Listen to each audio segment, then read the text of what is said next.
কি রে, তোরা কি শুরু করলি? হ্যাঁ, শুরু করলিটা কি বলতো? কেন আমরা কি শুরু করলাম? কি শুরু করলাম ক?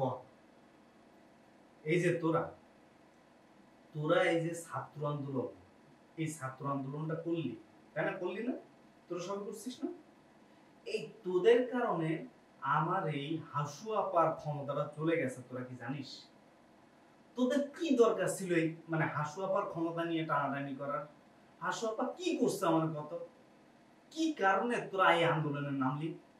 হ্যাঁ, তোরা আন্দোলনের নামলি তো নামলি, শুধু আন্দোলনের নামিসনি, চারিদিকে কি করলি? একবারে হট্টগোল বাঁধিয়ে দিবি, হাসু আপারে ক্ষমতা থেকে নামিয়ে ছাড়লি। এটা কি দরকার ছিল তোদের? ক বালের কথা কও তুমি। এটা কি আমরা একা করছি? হ্যাঁ, এটা আমরা একা করছি? আর এটা যে আমরা করছি, এটা করার পিছনে কারণ ছিল না? কারণ ছিল না? একটা জিনিস চিন্তা কর, এই হাসু আপা যত টাকা চুরি করত সব সে একা মাইরে দিত। কেন? আমরা যে দেশের জনগণ, আমরা দেশের মানুষ না? আমাদের দুইটা দিয়ে খাওয়ার দরকার ছিল না?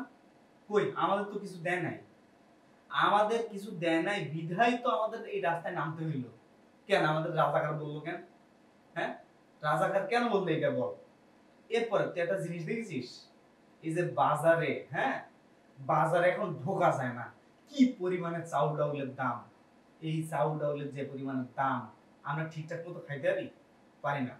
কিন্তু এই যে হাসু আপার এই যে গণভবনে গেছিলি, খাবার দেখছিস কি পরিমাণে ছিল? সে কি পরিমাণে খাইতো? শুধু খাবারই কিন্তু খাইতো না, মদও খাইতো। মদ মদ জীবন চোখে দেখেছিস ওইসব মদ? বিদেশি মদ খাইছিস জীবনে? খাইস নাই, বুঝবি কেমনে? খালি দিবে আমাকে দোষ যে আমরা কেন আন্দোলন করলাম। আচ্ছা, এটা বুঝলাম যে তোদের কিছু দিত না বা জিনিসপত্রের দাম একটু বেশি ছিল, কিন্তু তুই একটা জিনিস চিন্তা করতে পারছিস? হাসুপা ক্ষমতা থেকে নামার পরে আবার মুখটার দিকে তাকানো যাচ্ছে না। কি একটা অবলা, মানে মনে করছে কেমন একটা, মানে শুকনো শুকনো মুখ হয়ে গেছে। এখন আগের মতো খাবার খাইতে পারে না, আগের মতো বাইরে বেরোতে পারে না, আগের মতো পাওয়ারটা নাই। এবং তোদের কিন্তু মনে হচ্ছে এটা করা একদমই উচিত হয়নি। এটা করতিস একটু মানে ছোটখাটো করে, তোদের তো টাকা অফার করছিল, তো টাকাটা নিয়ে সরে যাইতিস, টাকাটা নিয়ে সরলি না কেন? তাহলে তো আর হাসু আবার এই ক্ষমতাটা ছাড়া লাগতো না। আর এই আমাদের এতগুলো ছাত্র ভাই বোন তো মারা যাইতো না, যাইতো বা যাইতো না। তো তোরা কিন্তু একটু বেশি বাড়াবাড়ি করে রাখছিস, খুব বেশি।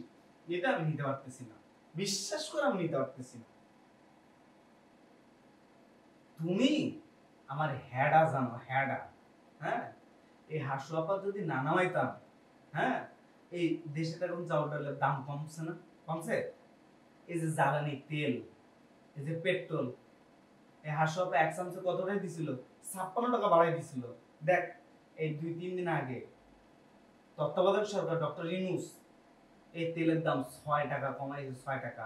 আর হাসু আপা একবার কমাইছিল কয় টাকা? 3 টাকা। বুঝতে পারতেছিস সে কি পরিমাণে টাকা পয়সা মাইরি দিয়ে ইন্ডিয়া নিয়ে চলে গেছে? হ্যাঁ, একটা জিনিস চিন্তা কর, তুই একটা জিনিস তুই মাথা খাটিয়ে চিন্তা কর। একটা দলের প্রেসিডেন্ট, একটা দলের সভাপতি, সে তার দলের নেতা কথাটা রেখে অন্য দেশে পালাইছে। তাহলে তুই যে তুই যে এটি পালাইলি, তোর যে নেতা কথা ছিল তারা কি এই আমাদের ছাত্রদের হাতে মাইর খাচ্ছে না? খাচ্ছে না? খাচ্ছে তো। একটাও কি আছে? সব পলাইছে না। এই যে পুলিশ, সাধারণ পুলিশগুলো এখন রাস্তায় বেরোতে পারতেছে না কেন? শুধুমাত্র তাদের দোষের কারণে। কিন্তু যারা বড় বড় রাঘব বোয়াল পুলিশ টুলিশ, তারা কি দেশে দেশে আছে? সব তো পলাইছে। তারা তো ঠিকই ভালো আছে, টাকা পয়সা নিয়ে ফুর্তিতে আছে। এখন যে কোনো কাজ করতে গেলে একটু ভেবে চিন্তে করতে হয়, সবাই দিয়ে খাইতে হয়, আর দেশের জনগণের কথা একটু চিন্তা করতে হয়। একটা জিনিস হয়তো জানিস না, যে এই দেশে স্বাধীনতার সময় ছিল না, যার বাবা স্বাধীনতার সময় ছিল না, তাহলে সেই মানুষটা কেমনে দেশকে ভালোবাসবে? কেমনে দেশের মানুষকে ভালোবাসবে? এটা তুই তোর বিবেক দিয়ে চিন্তা কর, ইনসাফ দিয়ে চিন্তা কর।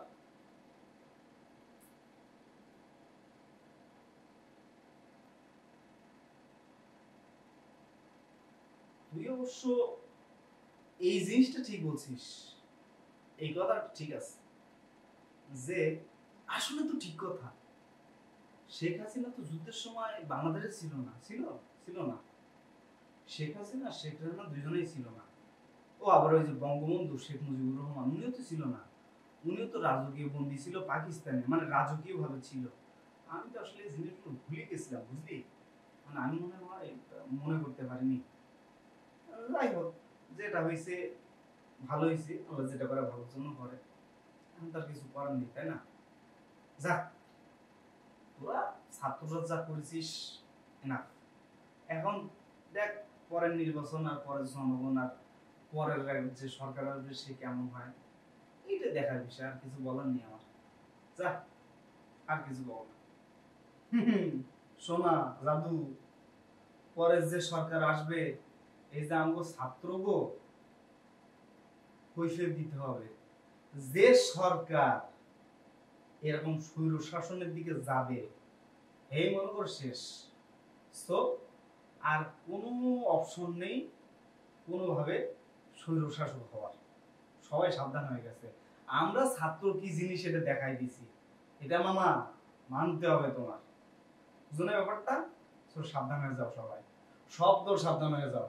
কোন দল খবরদার স্বৈরশাসক হওয়ার চেষ্টা করবে না, তাহলে কিন্তু একদম কেল্লা ফতে, একদম কাটে ভালাই দেবো সব। আমরা কিন্তু স্টুডেন্ট, মাথায় রেখো। যাই হোক, আমি আমার ভিডিওটা একদমই মজার জন্য বানিয়েছি। ভিডিওটা দেখে কেউ বিব্রত বোধ হবেন না, বিব্রত বোধ করবেন না, আর আমার উপর কেউ রাগ করবেন না। আমি জাস্ট ফান করে আপনাদের একটু বিনোদন দেওয়ার জন্য ভিডিওটা করেছি। ওকে, ভালো থাকবেন সবাই, আর আমার চ্যানেলটা সাবস্ক্রাইব করবেন। টাটা, বাই বাই, আল্লাহ হাফেজ, আসসালামু আলাইকুম।